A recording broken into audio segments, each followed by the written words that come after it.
Aloy Wilbo. In pod 11, Fabian Barquette. In pod 12, can I have Bilal Shanique?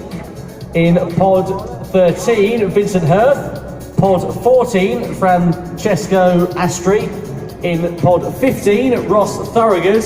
And in pod 16, Vincent Treluay, please. So that is the driver lineup for the supposedly final race of the day, but the not final race of the day. These drivers, of course, competing the last race, the 5 PM race, I should say, in a few moments' time. In the meantime, let's chat to Miguel Feisker. Miguel, how are you today? I'm good, and you? Very well, thank you. So, of course, GT Academy Europe winner of 2013. Fantastic. Well, Miguel, thank you for taking the time to chat to us today. Is there any way we can keep track of your progress throughout the year? I have a Facebook page, Twitter and Instagram, but when I have any news I need to post it. There we are, fantastic. Miguel Feisker, thank you for taking the time to chat to us today, much appreciated.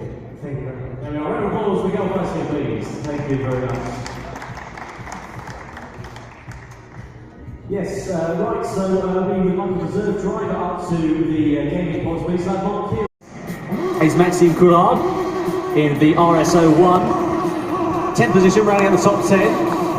It is Mr. Astri, of course, in the Ferrari. 11th position on the grid, we've got a Toyota, and then 12th position, we will have Bilal Shanoui. Rounding out 13th place in the Toyota FT1. And then comes the Aston Martin of Vincent Treluay. 15th position will be Mark Kieran, of course, the substitute driver for Paul Liddell. And that will be the grid completed. So who will get the drag down towards Paddock Hill Bend?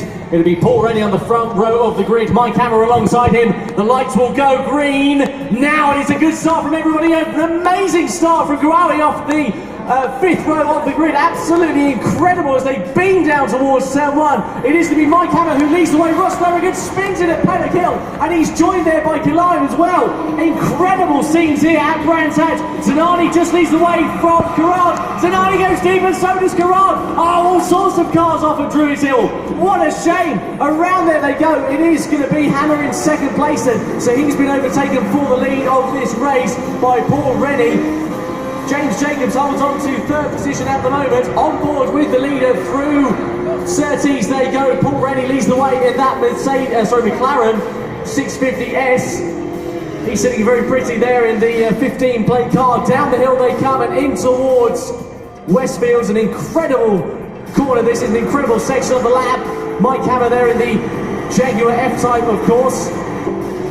If you fancy having a go in the Jaguar F-Type, by the way, of course, they are offering passenger rides in the open top Jaguar F-Type out the front of the Copperbox Arena. Meanwhile, Mark Kieran, he started down the back end of the field, but he's already up in the 4th place as James Jacobs goes deep, as does Mike Hammer. So both of those losing positions through there. Hammer down to 5th place, James Jacobs in 4th position at the moment. I apologise, it wasn't Jacobs who went deep, it was just Mike Hammer.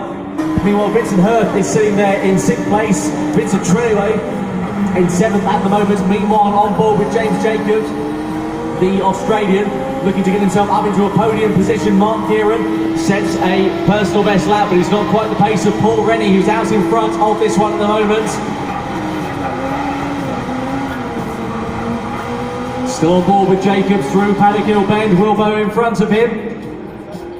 Incredible racing, a lot of French drivers comprising this race, as you can see with the graphic on the left-hand side of your screen. Going wide out of that corner, it is Wilbo. He's getting overtaken by Mike Hammer. Hammer moves up into 4th place. Wilbo down into 5th position. Vincent Hirth still holding on to 6th place. Let's get an instant replay of that incident. Here we are, Wilbo around into Druids Hill Bend, far too much cornering speed, runs it wide, and that allows the door to open for Mike Hammer. Meanwhile, Wilbo fighting back against Hammer. Incredible through Surtees, over the brow of the hill they come, and they'll come down side by side in towards the right-hander of Westfields. This is an incredible part of the lap. Up the hill they come into the right-hander. Hammer's got the better of Wilbo at the moment. Incredible racing here between the top 5 cars. Further down the order you can see Zanani just holding on to 10th place ahead of Paquette and Kalayan. Kalayan has just overtaken Astri. Astri meanwhile gets it back for 12th place. Paul Rennie out in front of the Briton. That 650S is looking very, very confident and very comfortable indeed as he comes over the timeline for the final lap. And it's going to be a victory for Paul Rennie here at Brands Hatch GP. What a race that was. Mark Kieran then will hold on to second place, and James Jacobs is going to finish in third. Round of applause please for the drivers.